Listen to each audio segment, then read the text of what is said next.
Welcome sa Jomal Movie Recap. Huwag kalimutan mag-like and subscribe, sit back and relax sa ating movie recap. Sa umpisa may isang taong binabasag ang mga bato, sa maliliit na piraso at inilibing sa iba't ibang parte ng gubat. Hindi ipinapakita ang mukha ng taong ito, at hindi rin nagsasalita.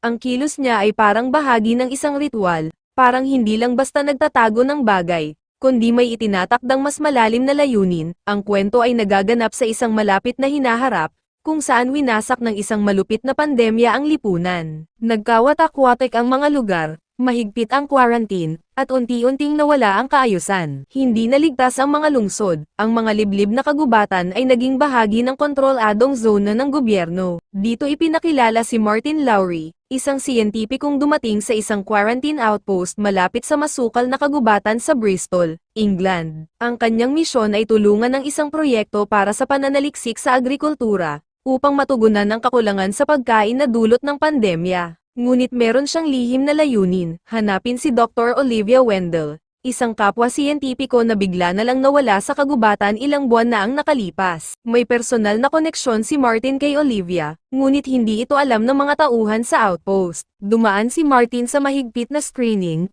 nilinis, sinuri kung may virus, at tinanong tungkol sa kanyang layunin. Ang mga empleyado roon ay matagal nang hiwalay sa mundo at sumusunod lamang sa mga utos ng pamahalaan. Hindi sila interesado sa personal na misyon ni Martin, pero pinayagan pa rin siyang pumasok sa gubat. Dahil bawal ang sasakyan sa loob ng zona, kailangan ni Martin maglakad.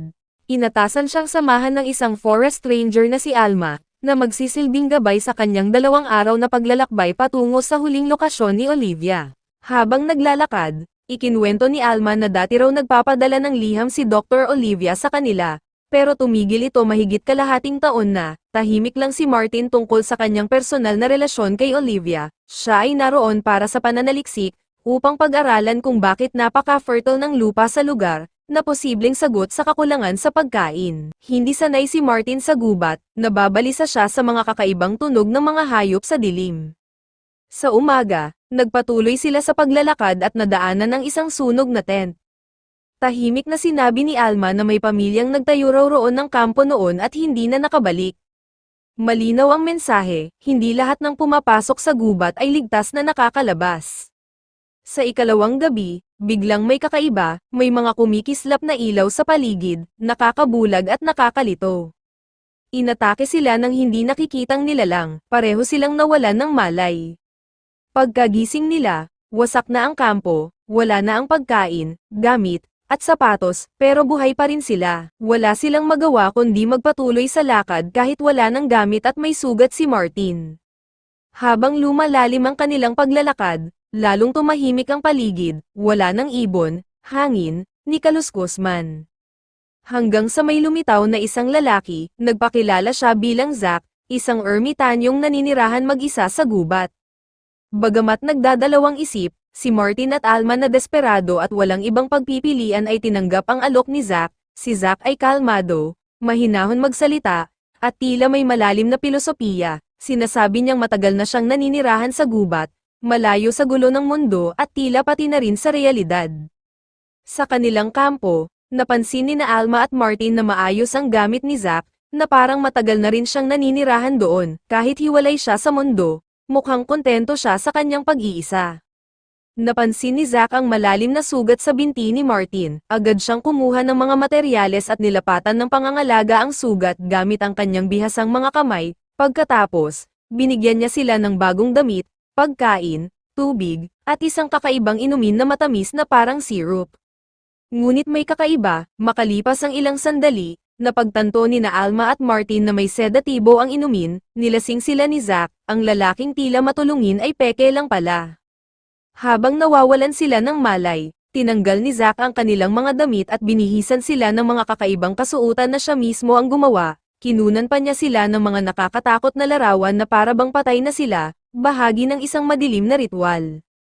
Nang magising sila, natagpuan nila ang kanilang mga sarili na nakatali sa mga upuan, napapanik sila at nakiusap kay Zack na palayain sila, pero ngumiti lang ito ng malamig at walang emosyon. Sinabi niya na hindi ganoon kadali ang pag-alis, at ipinakita pa ang mga litrato na ikinagulat at ikinakilabot nila. Kinabukasan, Pinatali pa rin sila ni Zack sa ilalim ng araw at nagsalita ng misteryoso tungkol sa isang di nakikitang kapangyarihan sa gubat na sinasabing nakikipag-ugnayan siya. Sinabi niyang hindi aksidente ang kanilang pagdating doon at pinalala niya pa ito sa pagsasabi na unti-unti nang namamatay ang mundo sa labas. Habang sinusubukan nilang unawain ang nangyayari, lumalala ang kanilang bangungot. Isang gabi, lumapit si Zack kay Martin na may dalang masamang balita. Malala na ang impeksyon sa sugat ng kanyang binti, malinaw niyang sinabi na kakailanganin niyang putulin ang ilang daliri sa paa gamit ang isang magaspang na palakol. Nangakong titigil si Alma at Martin ngunit hindi na mapigilan ni Zack ang sarili at isinagawa niya ang malupit na pagputol. Sumigaw si Martin dahil sa sakit bago siya nawalan ng malay. Nang nakatali pa sila, napansin ni Martin ang isang maliit na blade malapit sa kanila. Sinabi niya ito kay Alma nang mahina na umaasa silang makakatakas gamit ito. Dinala ni Zack si Martin palabas at handa na siya para sa isang ritual na sakripisyo. Binigyan niya si Martin ng mga kakaibang damit at inayos ang mga simbolikong bagay sa paligid na parang alay. Samantala, sa loob ng tolda, nagawang mapulot ni Alma ang blade at nakatakas. Nang maramdaman ni Zack na may kakaiba, bumalik siya para tingnan. Inatake siya ni Alma gamit ang natitirang lakas at nasugatan si Zack. Ginamit ni Alma ang pagkakataon para tumakbo kasama si Martin, nagkasundo silang maghiwalay at tumakbo sa magkahiwalay na direksyon. Si Zack naman, sugatan at baliw, ay hinabol si Alma, pero nang itutok ni Zack ang pana para barilin si Alma, sumigaw si Martin mula sa malayo para makuha ang atensyon ni Zack at mailigtas si Alma. Naging parang hayop na hinahabol, nagtagumpay si Martin na magtago sa makakapal na gubat habang sinusundan siya ni Zack na may hawak na palakol. Sa malayo, may nakita si Martin na mga ilaw at mikropono, napilitang sumigaw ng tulong sa mikropono, biglang lumitaw ang isang babae na nakasuot ng survival suit, iniligtas niya si Martin at sa isang nakagugulat na pangyayari, ipinakilala niya ang sarili bilang Olivia, ang siyentipikong hinahanap talaga ni Martin. Dinala ni Olivia si Martin sa kanyang kampo at inalagaan ang kanyang mga sugat, pero kahit nandyan siya, hindi tumigil si Martin sa pag-aalala para kay Alma. Dahil dito, naglakbay siya upang hanapin si Alma. Sa kabila ng lahat, natagpuan niya ito. Maingat na inalagaan ni Olivia ang kanilang mga sugat, ngunit nang ikwento ni Martin ang ginawa ni Zack, naaninag sa mukha ni Olivia ang sakit, ang lalaking minsang naging mahal niya ay naging isang halimaw na ngayon. Binanggit ni Martin na habang naglalakbay sa gubat ay nakakita siya ng mga bangkay, masama ang pakiramdam niya at sinabi, isa siyang mamamatay tao. Maya-maya, may malaking revelasyon na dumating sa kanya. Si Zack pala ay asawa ni Olivia, ipinaliwanag ni Olivia na dati silang magkasama sa isang grupo ng mga mananaliksik. Dumating silang dalawa ng puno ng layunin at kuryosidad, ngunit nagbago ang lahat nang matagpuan nila ang kakaibang itim na bato na nakabaon sa kalaliman ng gubat. Hindi lang ito basta bato. Sabi ni Olivia, naglagay siya ng mga sensor at mikropono sa paligid at natuklasan ang mga pattern, mga signal, at marahil isang wika na nanggagaling mismo sa mga puno. Naniniwala siya na buhay ang gubat sa paraang hindi pa nila lubusang naiintindihan. Matagal ko nang ni-record ang mga tunog na iyon, sabi niya, may sinusunod silang pattern. Gumawa ako ng language model para maintindihan ito. Hindi ko eksaktong alam kung ano ang puwersang ito, pero gusto nitong makipag-usap sa atin. Narinig din ni Martin ang mga pattern sa mga recordings, ang mga kakaibang frequency, hindi ito basta ingay. Ito ay may intensyon, may layunin, naging obsesyon sina Zack at Olivia ang misteryo, pero nag-iba ang kanilang mga landas ng husto. Naakit si Zack sa mga mahiwaga at hindi maipaliwanag na bagay, iniwan niya si Olivia, pinili niya ang paniniwala kaysa sa pagtatanong, ritual kaysa sa pananaliksik, pagsamba kaysa sa katwiran, naniwala siyang may kapangyarihan ito. Ibinigay niya ang sarili niya rito, lahat dito ay konektado. Bulong niya, mga puno, mga halaman, mga tunog, para itong isang malawak na buhay na network. Pero biglang sinabi ni Olivia ang isang bagay na ikinabigla ni Martin. Tinanong siya, Martin, sa totoo lang ba? Akala mo bang pumunta ka rito dahil gusto mo o parang may humila sa'yo? Parang may iniwan ang kaisipan sa isipan mo. Matagal niyang tinanaw si Martin. Bago ka dumating, naninigas ba ang mga tenga mo? Nagulat si Martin. Oo, aminado siya. Tumanggaw si Olivia na para bang kumpirmahin ang matagal na niyang hinala. Nangyari ito sa akin at kay Zack din. Ang pag-ulol na iyon, ang tawag na iyon, hindi ito natural. Yung puwersa sa gubat ay humihila sa mga tao.